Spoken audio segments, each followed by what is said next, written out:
এইখানে বাসায় বাড়ির ছেলের সাথে আতাউল্লাহর সাথে আমার সম্পর্ক ছিল।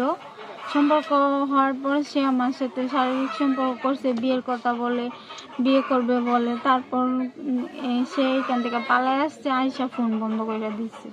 সম্পর্ক হয়েছে, সে আমাদের বাড়িতে ভাড়া থাকতো, ওইখান থেকে সম্পর্ক হয়েছে। ওইখানে গেছে কাজে, ওইখানে আমাদের বাড়িতেই থাকতো ভাড়া। আগে সে আমার সাথে এক পর্যায়ে আমার বাড়িতে কেউ ছিল না, জোর করে করছে। এই যে একটানা 10 দিন হয়েছে, তারপর কিছুদিন ব্রেকআপ যাওয়ার পরে আবার সে এরকম করছে।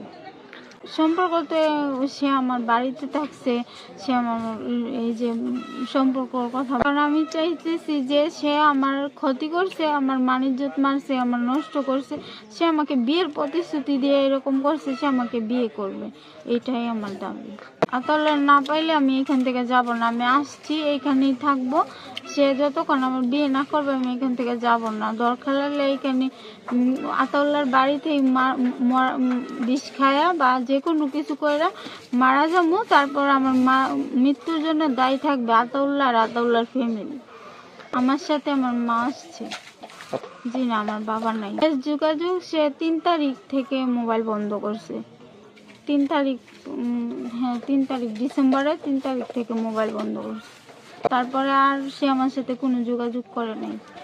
আতাউল্লাহর বাবার সাথে আমি কথা বলছি, আতাউল্লাহর বাবার জানাইছি। তারপর আতাউল্লাহর বাবা অস্বীকার গেছে, বলছে যে আমার কোনো ছেলে নাই, আমি ছেলের তেজ করে দিছি আর এগুলা বইলা। তারপর উনি ফোন বন্ধ করে দিছে, মোবাইল বন্ধ করে দিছে সাথে সাথে। আমার কাছে ছবি আছে, আর ওই সে আমার সাথে যা বলছে না বলছে কথাবার্তা সব কিছু আছে। এখানে আইসে আতাউল্লাহর সাথে, আতাউল্লাহ আমার মেয়ের সাথে নির্যাতন করছে, কইরা আমার মেয়ে নষ্ট কইরা ফলে আইসে। আতাউল্লাহ আমার বাড়ির থাকতো, আমি ঘর ভাড়া দিছি আতাউল্লাহর সাথে। 2টা ঘর, একটা ঘর এরা তাহে, একটা ঘর আমরা তাহি। আমি মেডিকেল গেছি গে বড় মাইয়া লইয়া, এই সুযোগে আতাউল্লাহ আমার মেয়ের ইজ্জত নষ্ট করছে। এর 1 সপ্তাহ আগে আতাউল্লাহ আমারে বিয়ার প্রস্তাব দিস। তো কইলাম বিয়ার প্রস্তাব দিয়েছে, তোমার গার্জিয়ান ফাদাও। ও বিয়ার প্রস্তাব দিয়ে ওই আমি গেছি গিয়ে মেডিকেল। এর বাদে আতাউল্লাহ আমার মেয়েরে নষ্ট করছে। নষ্ট করে আতাউল্লাহ ফলাই করছে। আয়া দেশ আয়া ঢাকার থেকে ফোন দিছে সুলেমানের দ্বারা, বলে আমি কই আইছি মনে মন করো না। আমার দেশের সাথে একজনের সাথে কই আইছে, তারা আমার লগে কইছে। আতাউল্লাহর বাড়িতে আইছি, আতাউল্লাহ আমার যে মান-ইজ্জত নষ্ট করছে। আতাউল্লাহ আমার মেয়ে বসতো, আতাউল্লাহ আমার মেয়ের বিয়া করতো। এই মেয়েটা তো বাবা আমি অন্য কোনো খেতে থাকতাম না বিয়ার সাথে। তো গার্জেন আছে, আমরা তো গার্জেন, আমরা তো পাড়া পড়তে বেশি। হ্যাঁ গার্জেন হ্যাঁ করতে বলেন, এরা কি কয় আমি কিছুই জানি না। তবে আমার ছেলে ওই সাইডে কাজ করতো, আমার ছেলে আমি সাইডে গুনে লই আইছি। আমার ছেলে আনার পরে মনে করেন এই দুর্ঘটনা ঘটছে।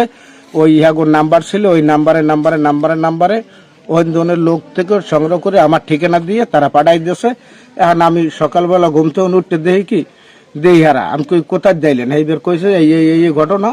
এই ঘটনা জন ব্যাঙ্গের কইলো, আমি আবার রফিক সাহেবের দ্বারা ফোন দিয়েছি, আপনার সাইডে গুলো এই ঘটনা এই কাজে লোক আছে, আপনি কি করেন। এবার সে বললো যে জায়গায় সে উড়ে দিয়ে তোর কোনো সমস্যা না, তুই তোর এই বিষয়ে কিছু জানো না। এটা ঘটনা হয়েছে, এটা সত্য।